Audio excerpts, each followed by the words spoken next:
Hey guys, it's Trish. I'm back again. So this time I'm going to be doing a book review and it's going to be on a complete trilogy. So you're going to have to wait for the book haul because that's coming in the next few weeks. Actually, probably next week. Today is August 10th and I'm going to be talking about To All the Boys I Loved Before by Jenny Han, and I just read this entire thing about a week ago, 2 weeks ago, somewhere around there, a week and a half ago, somewhere around those lines. The end of July was approaching and I still hadn't read my second book for the month because that's about the pace I've been keeping.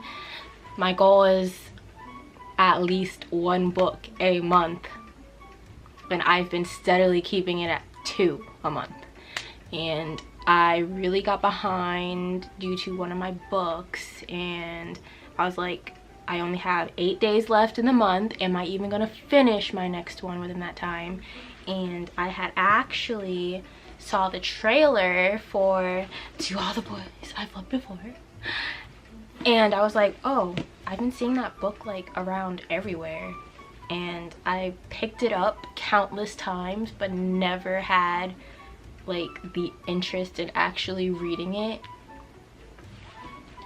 And then I saw the trailer. I was like, oh, this actually looks pretty good. And I was like, I should probably read this first. I had 8 days left. I really didn't think that I would even finish the first book within those 8 days. Guess what happened, guys?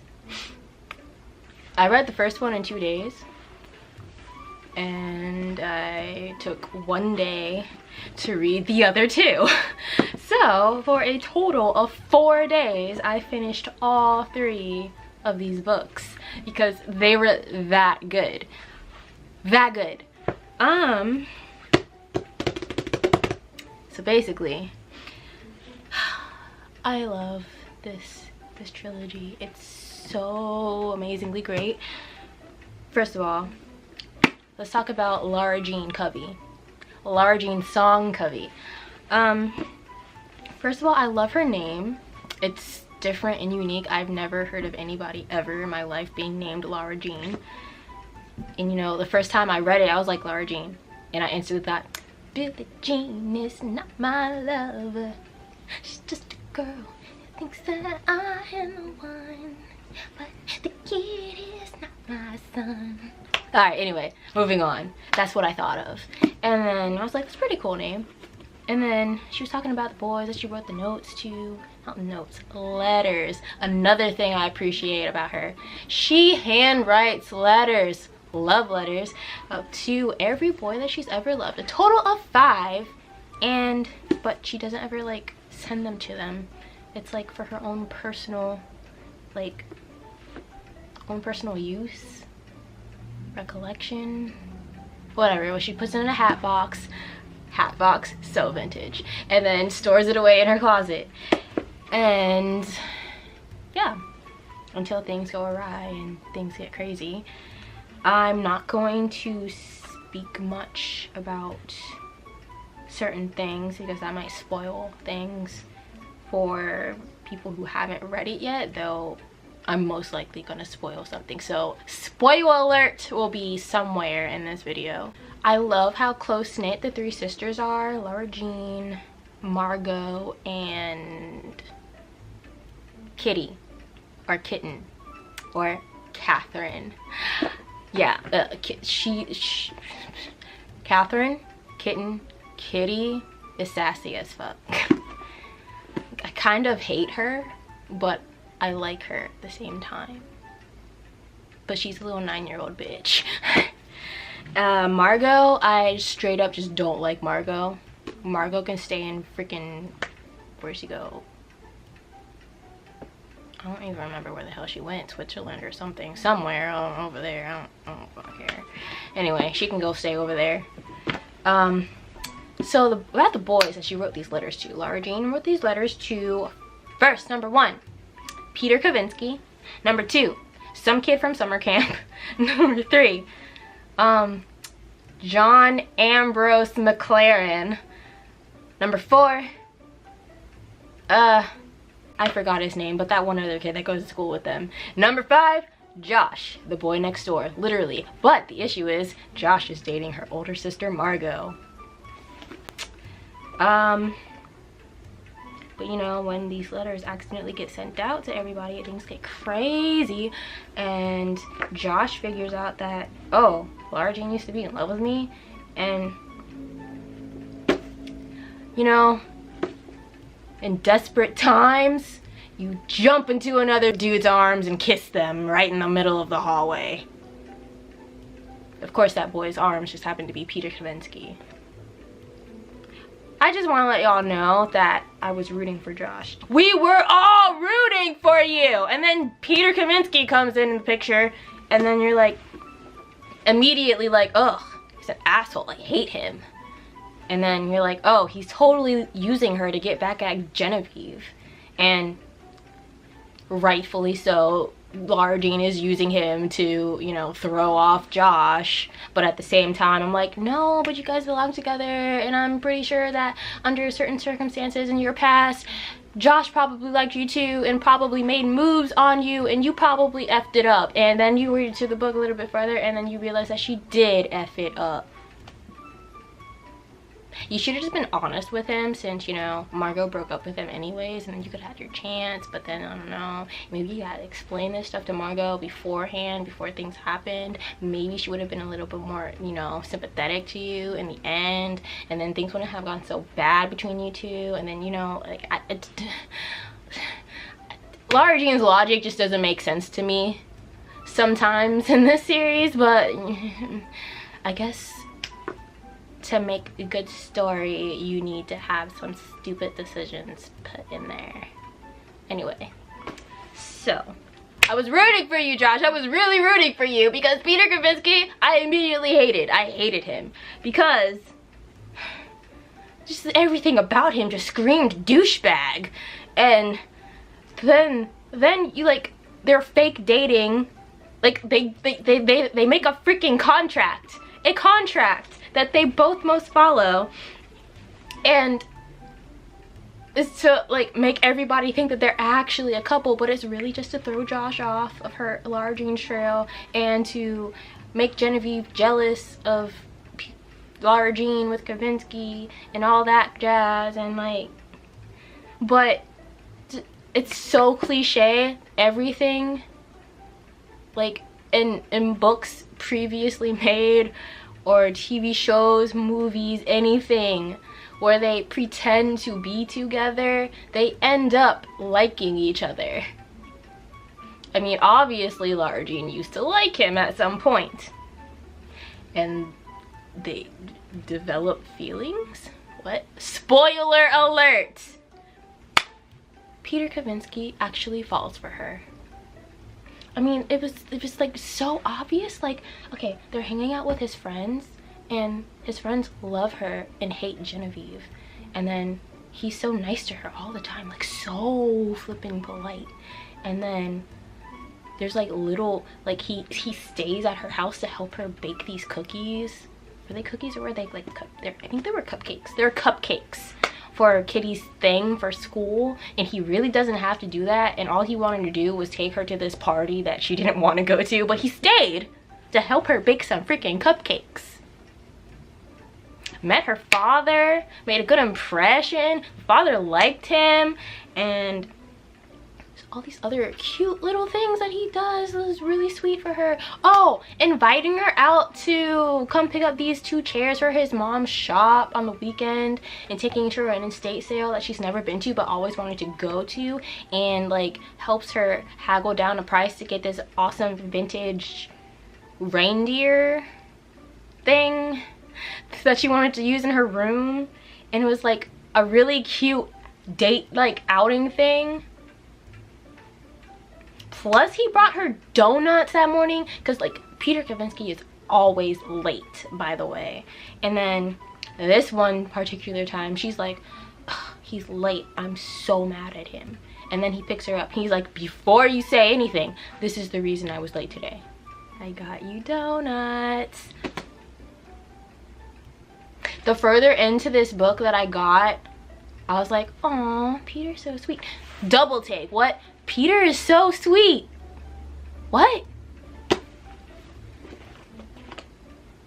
He was growing on me. And I was like, no, Josh, you're dying here. Like, you're barely in this book anymore, dude. Like, where are you at? I thought you had a chance. Apparently you don't have a chance no more.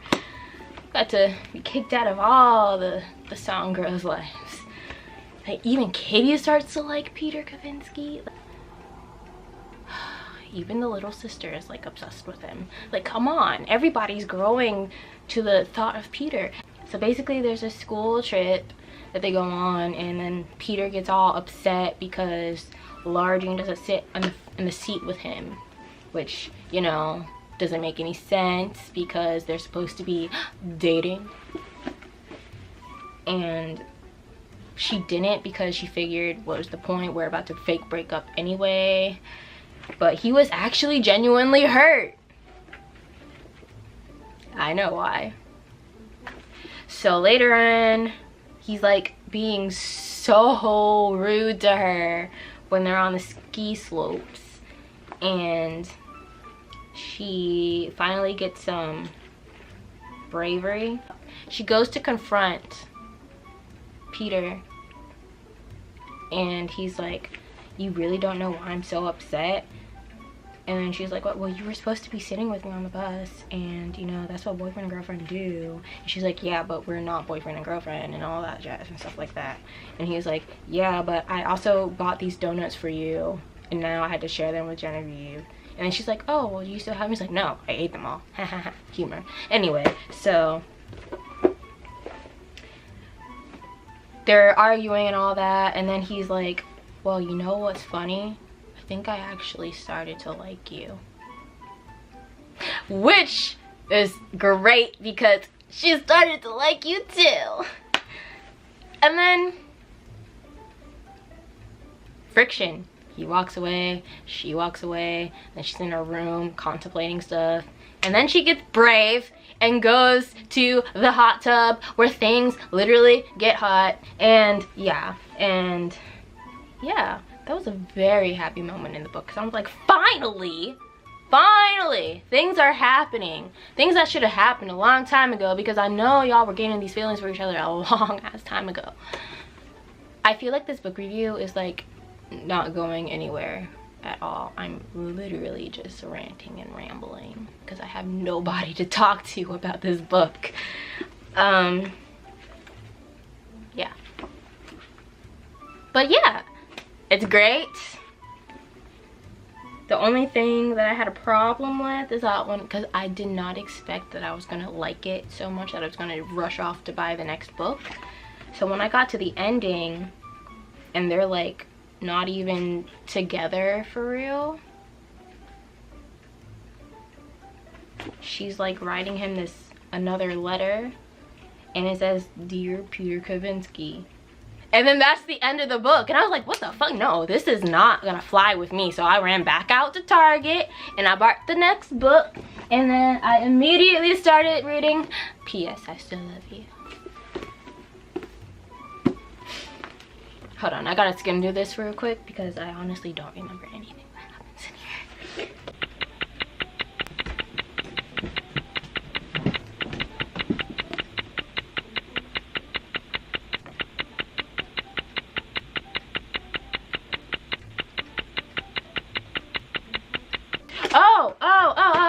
Yes I do. Things get crazy again because John Ambrose McClellan comes into this. Yeah. John Ambrose McLaren comes into the picture. So in the second book, the main issue at the very beginning is that Peter and Lara Jean are actually giving a real shot to their relationship for real this time, kind of. And there's another contract involved, and the last thing mentioned is Peter Kavinsky and Lara Jean will not break each other's hearts. And they're so cute together. And the hot tub incident comes up because somebody was creeping in the bushes, watching them, and then, you know, causes a bunch of shit. Again, I'm not gonna talk about big stuff that happens because I will spoil who leaked this shit. Anyway, moving on. So that happened, and then as if matters weren't worse, John Ambrose McLaren comes back into the picture, who just happens to be, shut up Trish, I'm about to spoil more. Oh my god. Anyway, he comes back into the picture, and then he's like, oh, you know what, I think I like you too. Like, keeps throwing out hints. She's like, you know, if you weren't with Peter, you know, I would ask you out. And I'm just like, no, she's with Peter. Oh, and for everybody who's saying that, like, no, she should have picked John, you know, because he's obviously the better choice. No, that just because she's, like, infatuated with him and he's such this all-around great guy does not automatically mean he's the better choice. She has history with Peter. Yes, she's known both of them as long, the same period of time, but John moved and goes to a different school. She doesn't see him on a daily basis. She does not talk to him every day. It's a complete different, like, you cannot compare the two, because her and Peter at this point are like this, and her and John are like just starting to reconnect, and you're like, oh, so she's gonna pick him. No, she's literally falling in love with Peter, and she's just simply infatuated with the thought of being with John. So for anybody who's like, no, John was the better choice, no, get your facts straight. Ugh. Anyway, like, I could see if Peter was like really just 100% asshole like I originally thought he was, then yeah, like, dump him and get to know John more. But like, no, he proved himself a long time ago. He's a decent guy. He's like the perfect amount of douchebag. Like, I feel like guys have to have some kind of like flaws with their attitude in them to challenge you with. Like, does that make any, like, I mean, I'm attracted to assholes, so like, I guess that's not everybody. But anyway, yeah. Anyway, I just had to get that out, okay? Because I don't like the people who are like Team John. Peter Kavinsky all the way. So shit goes on with John, and I guess more things happen that I can't talk about. And then,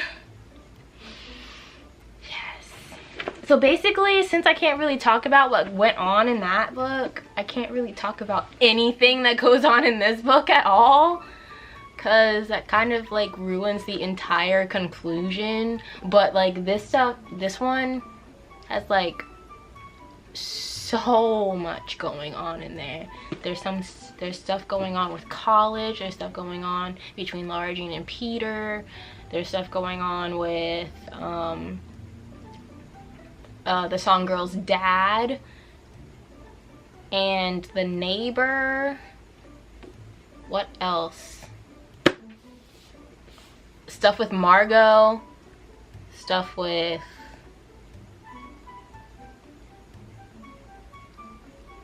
I think that's it. Oh, the retirement home, which I haven't even bothered to mention. That's second book. There's a lot of stuff going on in that one, just so you know. But yeah, it's a really nice coming of age story, if you want to call it that. I would consider it a coming of age story because she starts off like kind of like naive and not really knowing anything about love, but she's been in love 5 times, but she's only 16.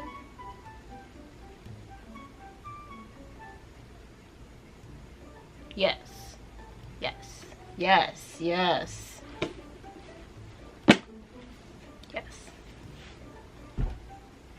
She's only 16 and she's fell in love 5 times.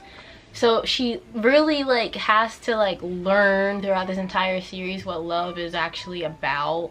And she realized that like more of them are more like simple like infatuations more so than actual feelings for them, if you know what I'm trying to say. It's like you can't actually be in love 5 times by the time you're 16. That's just unrealistic. Like with John Ambrose McLaren, that was like in love with the thought of him. Like a what if kind of thing. A thing with those other 2 guys, the other kid who goes to school, and then the kid from summer camp. Barely, like the kid in school she never even really talked to at all. So it's more of like a watching from afar kind of what if. The kid from summer camp was like, okay, I'm infatuated with him for 3 months out of the year and I'm never gonna see him again, but I fell so deeply in love with him. Yeah, no, that's not love. But Peter was her first crush, her first kiss. She's got history with him, but like after years of growing up and not talking to each other, they reconnect under terrible circumstances, but they slowly become friends and then actually develop actual real feelings for each other, which turns into actual love. So she learns about real true love, for real. Another thing is, I love that this book, I think I mentioned it earlier, that I love how close-knit the 3 sisters are. I know the stereotype is that like siblings aren't supposed to get along, but I'm like, oh, this is weird. All 3 of them are like best friends. That's never happened. And I was like, they're too close. There's gotta be some kind of tension in this. Of course, there did end up being some tension later on in the series, so I'm like, okay, there we go. But yeah, they're like so close and I appreciated that. Also, their dad is kind of awesome. So I just realized that my camera stopped recording in the middle of me talking, and I think I was in the middle of talking about their dad for a little bit. So I was saying that I think their dad is so cool, and props to you for being a single dad of 3 girls. You go, Glen Coco. Good for you, Glen Coco. All right, so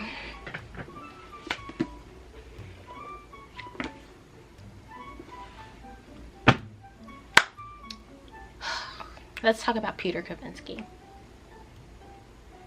He is boyfriend goals. All of the goals.